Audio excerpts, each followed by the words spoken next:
Lalaki sa Bulan, Sorsogon, gadan makalis matuklaw kan pigtutubudang Philippine Cobra. Uyan report ni Rosie Nieva. Gadanan sarong 21 anyos na lalaki makalis matuklaw kan pigtutubudang Philippine Cobra, storya kan pamilya kan biktima. Nangyari ang insidente mantang naglilinig ang biktima sa mga basog sa umahan sa lugar. Dun sa kanal po yung tubig po, lampas tuhod po yun. So hindi niya po namalayan, hindi niya po napansin na yung nakakagat sa kanya ay Philippine Cobra. Tulos man na idinalagan sa ospital ang biktima.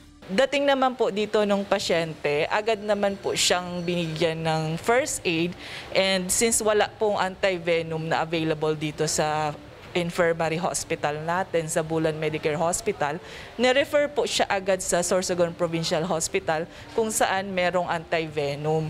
Alagad sa tahaw kan biyahe, biglang inatake ang biktima kaya liwat pigbalik sa infirmary para ma-revive alagad dainan na isalbar pa. Katakod kan insidente, nagpagirumdom ang doktor sa publiko na kung natuklaw nin halas, da ipagibuhon ang mga pagtubod na dapat supsupon o gakudan ang lugad, imbes dapat kung merong panlinis, sabon, tubig, linisan agad yung sugat, then lalagyan po ng dressing yung sugat mismo.